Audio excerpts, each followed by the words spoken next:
if you can hear me over this motor running here. I want to talk a little bit about charging the air conditioning on a Vanagon. This is a Westie. You can kind of see what's going on. We got our compressor here. This is your low side fitting. This is what you want to charge into. In the Westie, inside the cabinet, there's actually a wooden cover. You can take out this one shelf that goes in here, and then you can unscrew this cover. It comes out. This is the stuff back here for the air conditioning. This is the same as in a regular van too, but there's usually like a plastic cover covering it instead of a wooden one. So if you look in, like I said, this is your back cabinetry. Go in here. Right here is your high side fitting. This van's already been converted over to 134A, so you have the newer style fittings on here. I would definitely recommend that, especially for the high side, because it's got a weird fitting size on it that the normal R12 gauge set will not go onto. This is the 3 relays here. This is what they call the AC relay. That's the one that usually causes problems. The other 2, one's for the clutch, and the other one is just like a general air conditioning relay. You have this big 50 amp strip fuse back here as well. That powers the fan, so if that blows, your fans won't work. And then you also have these 2 20 amp fuses back here. That is also for the ground path of the fans. I guess a secondary thing in case they blow. So when you're going to charge your air system on your van, you have to have the van running.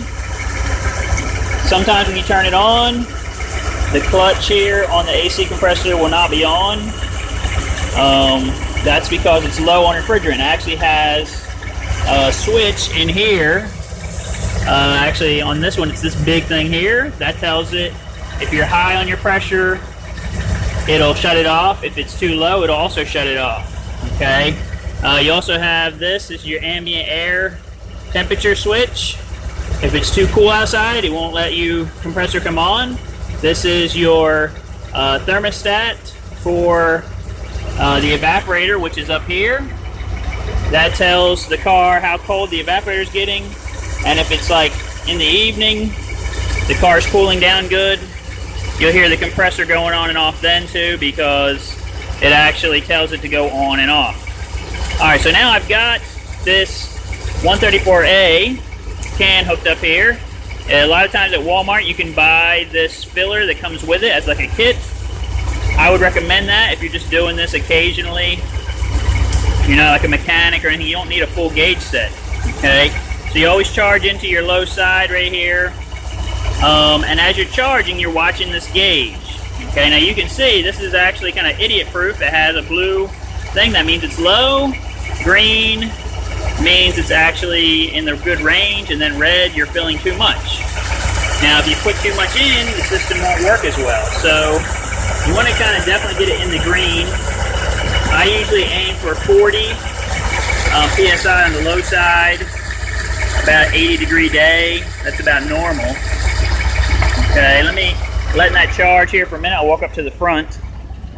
So of course when you turn on your AC, on the Westies, you're dealing with these 2 switches here. This one is your temperature. You got to have that on. As soon as you turn this on, no matter what speed this is on, the system should come on. And how you know it comes on, you'll hear the fans in the back, and you'll also hear the radiator fan in the front coming on. If you don't hear the radiator fan coming on in the front, do not try to charge the system, because there's probably a problem with your low speed fan resistor, which is like right here behind this headlight.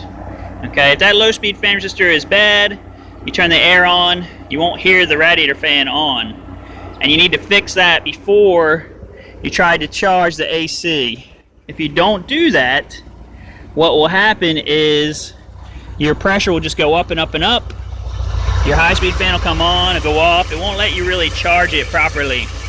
So as you're charging the system here, 134A is extremely slow charging.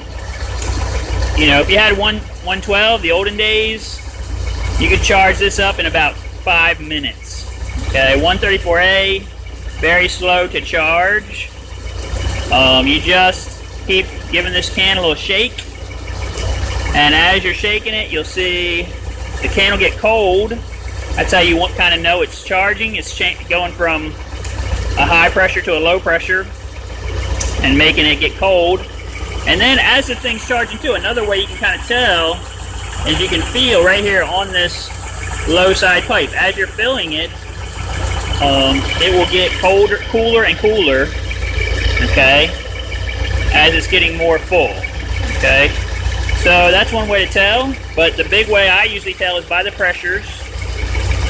And then also as you're doing it, as you get closer to it being, you know, as cold as you want it, or as filled as you want it with refrigerant, the vents up here in the Westy system will get cooler and cooler, okay? So that's charging an AC on a Vanagon. It's not really that hard. If you don't have the fittings on there for the 134A, you can get them at Napa or local Walmarts. Install them. If the system just was charged last year and now this year it's low, usually it's kind of normal. These vans didn't really do very well as far as holding their refrigerant, even from the factory. I have records from a van 86, and from the very first year, it needed a refrigerant charge that next spring, and that was when it was brand new. And then every year after that, it needed a refrigerant charge every spring. Okay, so don't get all freaked out if your AC doesn't work good in the spring. You can just go ahead and charge it. Usually it just takes a can or two to get it back up to about 40 where it needs to be, and then you're good for the rest of the summer usually. Okay, so that's my advice on charging the air on a Vanagon. If you have, you know, any other problems, like you go to hook it up, it has zero pressure in the system. Okay, if you hook it up and there's a big hissing noise and stuff is all coming out, you know, don't keep charging it. That's a physical problem. A hose has blown or something really bad has happened. But if it's just a little bit low, you know, you can easily charge it yourself, save some money. You know, you can buy the canned refrigerant at someplace like Big Lots. Usually sometimes they have it on sale for $6 in the wintertime. To buy like 4 or 5 cans, have them sitting around. You go to Walmart, buy this kit that has like 3 cans and this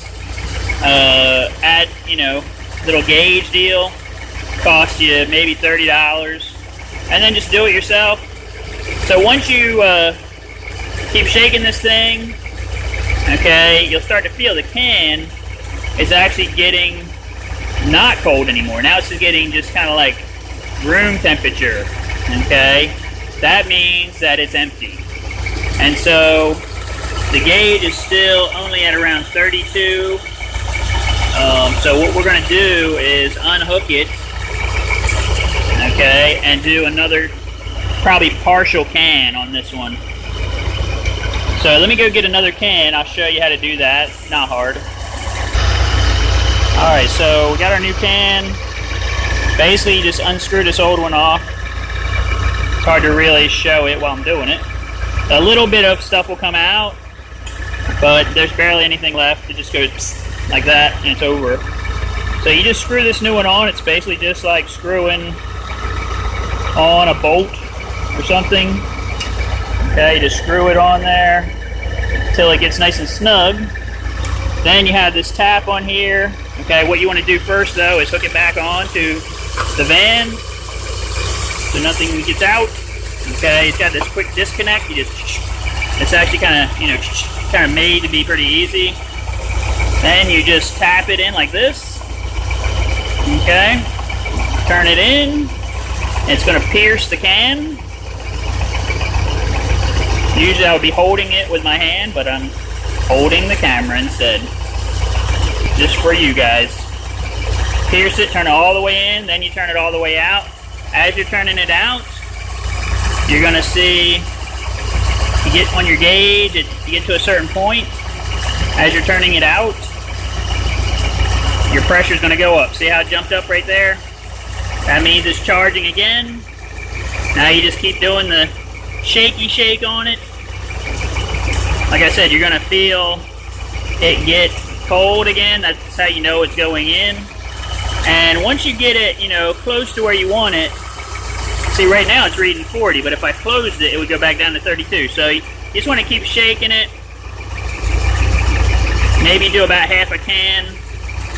And then once you do that, you can turn it, shut it off, and check the pressure. Okay, if you get the pressures around 40, it's done. Unhook it, turn off the car, go for a drive. You know, as you drive down the road, the system is going to perform a lot better. Okay, the system is... Alright, once you get this thing filled up, you want to go take it for a drive down the road. The temperature is going to drop about 10 degrees or more. And you can kind of tell it's getting full. This line is getting cold now. This is right at 42 degrees. Okay, so we're seeing a lot of good signs here. I'm going to try to close this and just see where our gauge is at this point.